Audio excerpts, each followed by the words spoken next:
মুসলমান ভাইরা আমার, বিশ্বনবীর জীবনী থেকে কথা বলছি। রাতের পর রাত যদি পেরিয়ে যায়, আমরা বিশ্বনবীর জীবনী শেষ করতে পারবো? কথা বলে। কিন্তু আমরা কিছু কিছু হেডলাইন আপনাদের মাঝে উত্থাপন করছি, যাতে আমরা একটু টাচ দিতে পারি। অনেকেরই জানা আছে এগুলি, কিন্তু বিশ্বনবীর পরিচয় দিতে পারে না, এটা শুরুতেই বলেছি। এখনো মানুষ আছে, এমনও মানুষ আছে কয়েকটি নাম জানে। বিশ্বনবীর মায়ের নাম আমেনা, বাবার নাম হালিমা, বাবার নাম হলো আব্দুল্লাহ, দুধমার নাম হালিমা সাদিয়া, দাদার নাম আব্দুল মুত্তালিব। এই কটাই অনেক মুসলমান ভালোভাবেই জানে, এরপরে কিন্তু আর কিচ্ছু জানে না। ইসলামী বিশ্বকোষ, ইসলামী ফাউন্ডেশন কর্তৃক ছাপানো লেখা হয়েছে যে বিশ্বনবীর মায়ের পরের একজন মা ছিলেন আশরায়ে মুবাশশারা, 10 জন সাহাবী জান্নাতের সুসংবাদ প্রাপ্ত হয়েছিলেন, কিন্তু এই মহিলার নাম ছিল না সেখানে। এই মহিলা বিশ্বনবীর মুখে নিজেই শুনেছেন, মা তুমি চিন্তা করো না, আল্লাহ তাআলা তোমার জন্য জান্নাতের মধ্যে বালাখানা তৈরি করে দিয়েছে। সুবহানাল্লাহ বিহামদি। যে নারী 1 থেকে নিয়ে 50 বছর অবধি পর্যন্ত বিশ্বনবীকে চোখের আড়াল হতে দেয় নাই, কেননা জন্মের পর থেকে আমার নবী এতিম হয়ে জন্মিয়েছে। কথা বলেন। তারপরে মায়ের আদর পেলেন না। মাকে যখন কাছে পেলেন 5 বছর 6 বছর পর, বিশ্বনবীর মাও ছেড়ে চলে গেল। সেই সময় বলে গিয়েছিল, বোন আজ থেকে তুমি তার মা, তাকে ছেড়ে কোথাও যেও না। সেই নারীর নাম হলো বারাকা রাদিয়াল্লাহু তাআলা আনহা। সুবহানাল্লাহ বলেন।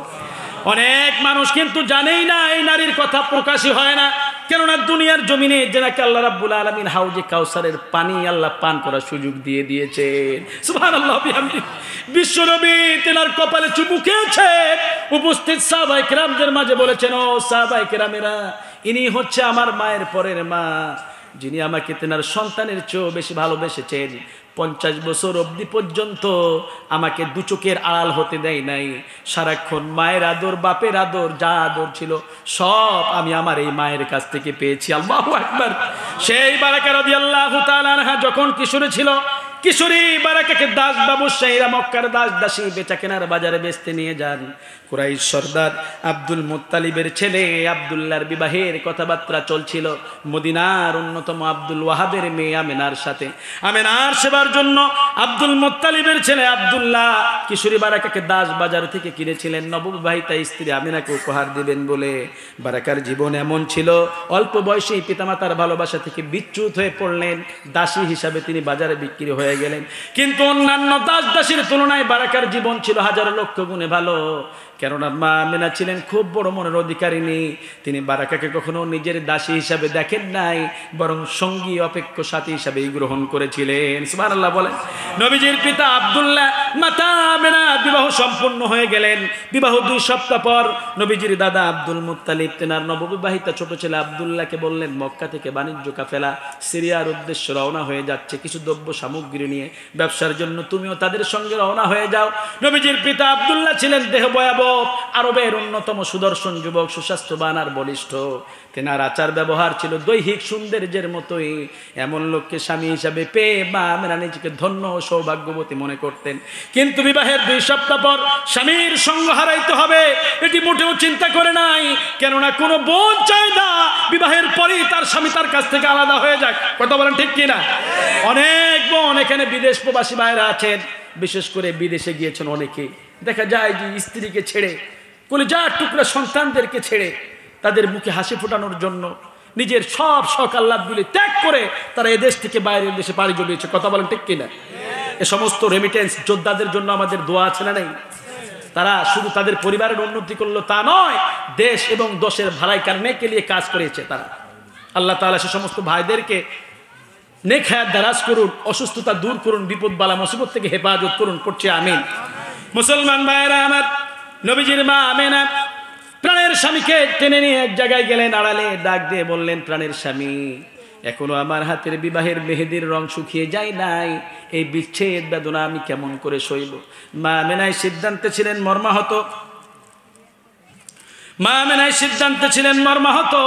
নবীজির পিতা আব্দুল্লাহ যখন সিরিয়ার উদ্দেশ্যে রওনা হয়ে যায়, মা আমেনা আর্তচিৎকার আর চেতনাহীন অবস্থায় পড়ে যায়। সেই সময় নবীজির মায়ের পাশে যিনি সেবার জন্য ছিলেন, নিত্যদিনের সঙ্গী বারাকা রাদিয়াল্লাহু তাআলা আনহা, তিনি পানি ঢাললেন। মা আমেনার জ্ঞান ফিরে আসলো। জ্ঞান ফিরে আসার পরে বলল, ও বারাকা, আমি দাঁড়াইতে পারি না, দুর্বল হয়ে পড়েছি। বারাকা আমার একটু ধরে বিছানায় শুইয়ে দাও। মা আমেনাকে ধরে বিছানায় শুইয়ে দেওয়া হলো। সেই থেকে শয্যাশায়ী জীবনযাপন আরম্ভ করে দিলেন মা আমেনা। কেউ কোনো প্রশ্ন করলে ইশারা আশারায় চোখের ভাষায় কেবল প্রশ্নের উত্তর দিয়ে থাকতেন। কেবল শ্রদ্ধেয় বৃদ্ধ আব্দুল মুত্তালিব যখন নিজের পুত্রবধূর শয্যা পাশে আসতেন অসুস্থতার কথা জানার জন্য, মা আমেনা হাজারো কষ্টে থাকলেও সেই সময় শ্বশুরের সম্মানার্থে তিনি শোয়া থেকে বসিয়ে পড়তেন। সুবহানাল্লাহ বলেন। যেই সময় মা আমেনা নিজের শ্বশুরকে সম্মান দেখিয়েছেন, জাহিলিয়াতের যুগ, অন্ধকারের যুগ, বর্বরতার যুগ ছিল। আর এখন বর্তমান সমাজে দেখা যায় শিক্ষিতর সমাজ, সার্টিফিকেটের কোনো অভাব নাই, কিন্তু বেটার বউরা শ্বশুর শাশুড়িকে সম্মান করে না, এমন বেয়াদব নারী আমাদের সমাজে আছে না নাই? আছে মানে কি প্রায় ঘরে ঘরেই আছে। সার্টিফিকেট অর্জন করেছে কিন্তু নিজের শ্বশুরকে সম্মান করতে পারে না। মুরব্বী কেরাম দেখলে মাথায় কাপড় দেয় না, সালাম দেয় না। নিজের শ্বশুর বাইরে থেকে আসলো মুরব্বী মানুষ, তিনার পিতা চেয়ারের উপরে বসে পায়ের উপরে পা তুলে পা ঝোলায়, এমন বেয়াদব নারী আছে না নাই? দেখবেন রহরহ আছে। এই দোষটা তাদের নয়, দোষ হচ্ছে আপনার। আপনি পিতা, আপনার সন্তানকে ধলো চামড়া মেয়ে দেখে, সুন্দর দেখে, বেপরদা নারী দেখে বিবাহ দিয়েছেন। সেই মেয়ে যদি আপনি কিছু বলেন, কথায় কথায় বলবে তোর ভাত খাবো না। হাজারো পুরুষ আমার দিকে কামুকের মতো তাকিয়ে থাকে, কথায় কথায় স্বামীকে ডিভোর্স দিব, ডিভোর্স চায়, আর বিপদে ফেলাইতে চায়। আল্লাহ তাআলা তাদেরকে সঠিক বুঝ দান করুন, পড়ছে আমিন।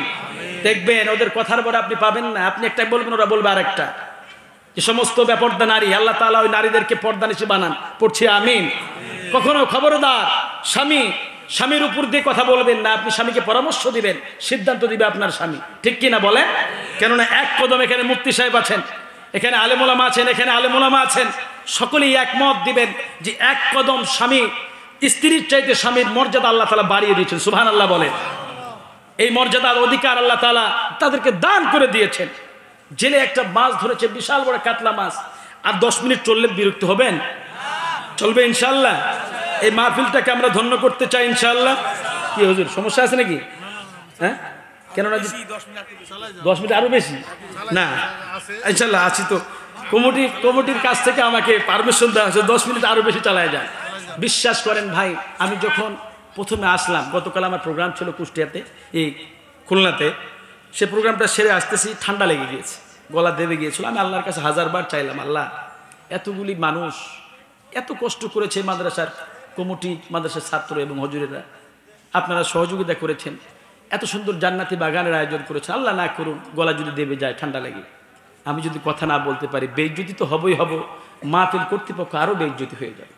তা আল্লাহর কাছে আমি নামাজ পড়ে, নফল নামাজ পড়ে চেয়ে আসলাম যে আল্লাহ আমার গলাটা না ভালো রাখে। আল্লাহ কবুল করেছেন, বলে আলহামদুলিল্লাহ। কেননা যে প্রত্যেক দিন রাত্রিবেলায় এই জেলা থেকে ওই জেলা গেলে আপনি এভাবে যদি যান, যাতায়াত করেন, আপনি বুঝতে পারবেন কি অসুবিধাটা হয়। বিভিন্ন জেলার পানি খাইলে গলা দেবে যায়, সর্দি লাগে, জ্বর আসে। আমার জন্য দোয়া করবেন, আল্লাহ তাআলা যেন আমাকে সুস্থ রাখেন। আমিও আপনাদের জন্য দোয়া করি, আল্লাহ তাআলা প্রত্যেককে সুস্থ রাখুন, পড়েন না আমিন।